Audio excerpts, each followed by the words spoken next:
Supermarché et Covid-19, un préaccord social chez Aldi. Alors qu'un mouvement de grogne commence au sein de l'enseigne Delhaize, des négociations ont abouti à un projet d'accord pour les 7000 employés de la chaîne Aldi. Il prévoit, pour les salariés du secteur de vente, 5 jours de congés extralégaux.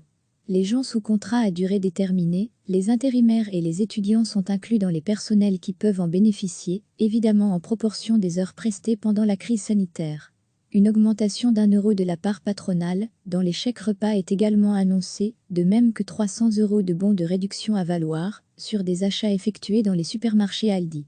Selon nos informations, il reste à régler quelques modalités techniques pour calculer en détail ce que les travailleurs à temps partiel vont réellement recevoir, et ils sont les plus nombreux au sein de l'entreprise. Le texte est actuellement soumis aux affiliés par les délégués syndicaux, magasin par magasin. Les premières réactions semblent mitigées. C'est que la problématique des compensations ou des récompenses se chevauche avec des questions plus sécuritaires.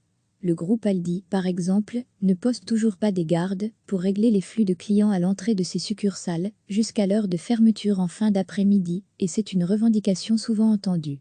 Une négociation doit commencer ce jeudi pour la société Lidl. Recevez chaque matin l'essentiel de l'actualité.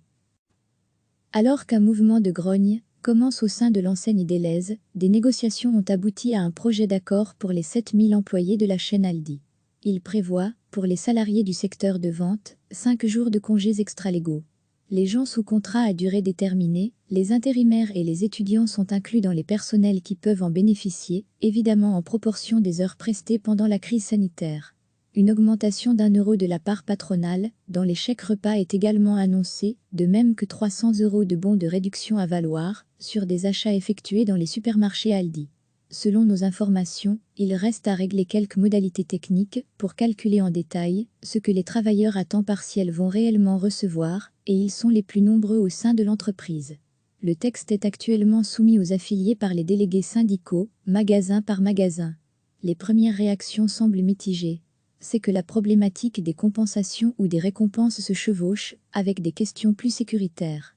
Le groupe Aldi, par exemple, ne poste toujours pas des gardes pour régler les flux de clients à l'entrée de ses succursales jusqu'à l'heure de fermeture en fin d'après-midi, et c'est une revendication souvent entendue. Une négociation doit commencer ce jeudi pour la société Lidl.